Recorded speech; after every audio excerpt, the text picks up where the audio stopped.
Você sabia que existem várias formas de transferir imóveis, mas algumas podem custar muito caro para a sua família? Isso mesmo. E hoje nós vamos te mostrar os caminhos mais comuns e revelar no final qual é a forma mais segura e econômica para você transferir os seus imóveis. Porque aqui no nosso canal a gente fala sobre como proteger o seu patrimônio e evitar dores de cabeça com o procedimento de inventário, com a transferência da herança e principalmente com os impostos. E se você tem imóveis, tem terras, fazenda ou renda em locação, então esse assunto vai te ajudar e te preparar para as mudanças que estão acontecendo devido à reforma tributária. Eu me chamo Ângela Cecília Confortin, eu sou especialista em planejamento patrimonial. E eu convido para falar aqui comigo a minha colega Cassiane Fagundes. Sejam bem-vindos, meus amigos, ao nosso canal. Nós esperamos que você aproveite muito o conteúdo de hoje, que ele possa te ajudar bastante.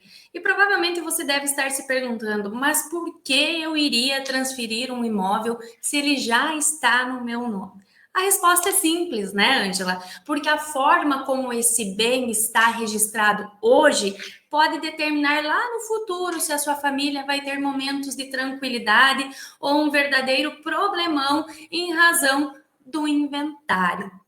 E por que isso? Porque ele não é apenas burocrático, ele demora anos, ele custa caro, ele consome energia emocional da família e ela ainda pode travar o uso de todos os imóveis. Em muitos casos, a sua família não pode fazer quase nada com os bens até que o processo termine. E a gente quer trazer informação para ti para que isso não aconteça aí na sua família. O que é comum, então, o que é usado, o que é de conhecimento das famílias para fazer a transferência de imóveis? Tem algumas opções e nós vamos tratar agora, tá bom? Uma opção é a compra e venda, é vender o imóvel para uma outra pessoa da família, ou até mesmo para uma empresa. Mas aí tem um detalhe: além da obrigatoriedade de ter o lastro financeiro, é necessário pagar o ITBI. Além de ter que pagar o imposto de renda sobre o ganho de capital, se o valor declarado for maior do que aquele que você pagou.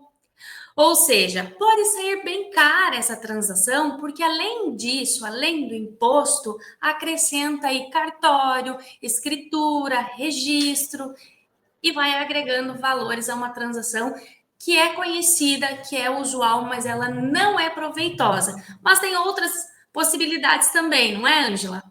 Tem sim, olha só, além da compra e venda, né, da transferência através da venda, nós temos também a doação, né? A doação, ela era muito utilizada pelos nossos avós e pais para transferir os imóveis para as gerações futuras, né? Mas o que é muito importante, né, que você entenda aqui conosco, é que antigamente fazer uma doação era mais simples e mais econômico.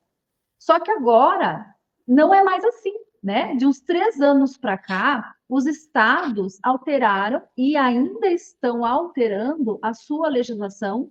E isso quer dizer que não é mais como antes. Hoje, fazer uma doação tem que ser muito bem planejada, essa doação, e pensada, colocada no papel, para ver se realmente vale a pena, né? E estabelecer algumas regras básicas de proteção em relação àquele bem que você está doando e a você também, que é o doador. Muitas pessoas pensam, né? Vou doar em vida esse bem aos meus filhos ou a um dos filhos e pronto, está resolvido. Mas não é mais assim. A doação, quando a gente faz o procedimento de doação, doa aquele bem para um filho, a gente paga um imposto, que é o ITCMD. Em alguns estados ele se chama ITCD, né? Que é o imposto sobre a doação e sobre a herança.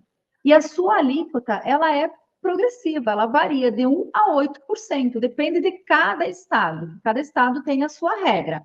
Aqui em Santa Catarina, por exemplo, que é onde eu resido, a doação de pais para filhos em valores acima de 150 mil reais, a alíquota, o imposto é de 7%.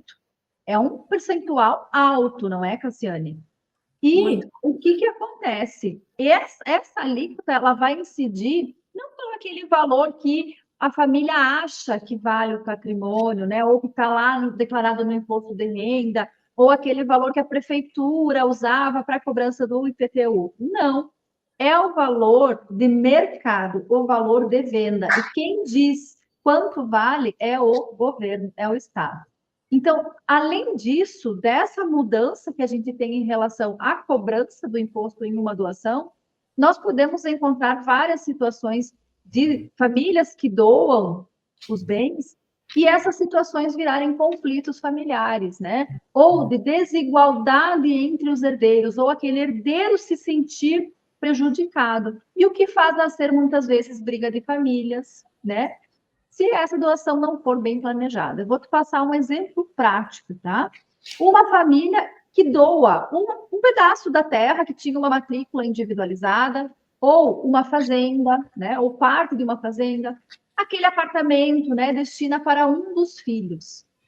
E tá tudo bem, mas depois, quando chega o momento da sucessão e vai dividir o restante dos bens, aí pode começar a confusão, tá? Por quê? Um dos filhos que não recebeu aquela doação anteriormente pode se sentir prejudicado, né? Os valores não estão mais parecidos, aquele imóvel se valorizou.